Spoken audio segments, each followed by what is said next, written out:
Scary times, scary times. Yesterday, many of you don't know, but yesterday my son fell off the bed and he hit his head.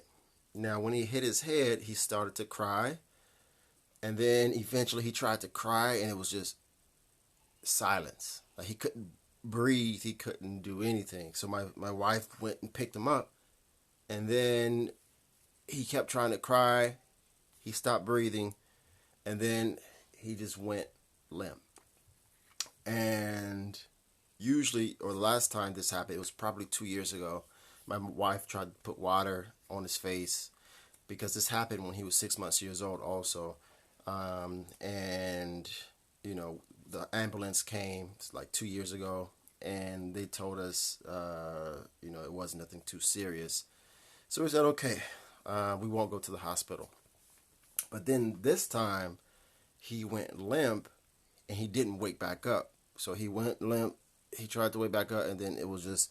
So I laid him on the ground, and I tried to do CPR on his chest to breathe into him. I was unusually calm for some reason.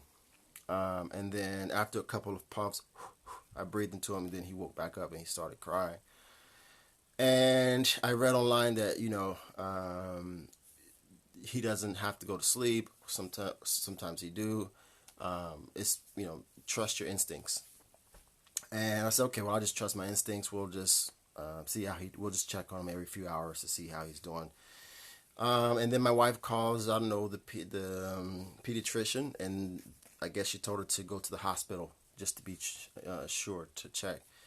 And so I was there all day yesterday, all night. I got no sleep, and so I was at the hospital yesterday. And it's just one thing when you see your child and you're helpless. When you see your child in pain, or you can't do anything really. It's like you're almost helpless or powerless to do anything.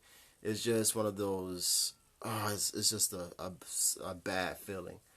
And just be grateful for those who sent me messages. He's okay now. We did some tests. They checked his heart. They found a little abnormality, but it's nothing too serious. So they'll be checking his heart. And that's pretty much it. They think it's maybe spasms. So when little children get scared, they spasm and then they faint. So I'm hoping that's it. If that's it, then it's not a big problem because he can grow out of that. But the point is, just be grateful for what you have. And it's best just to check. It's always good to check. But yeah, just to have that feeling where you feel helpless it's not really good. So we're grateful to God. We're grateful for the messages, grateful for the prayers, and just keep praying for us. See you guys tomorrow.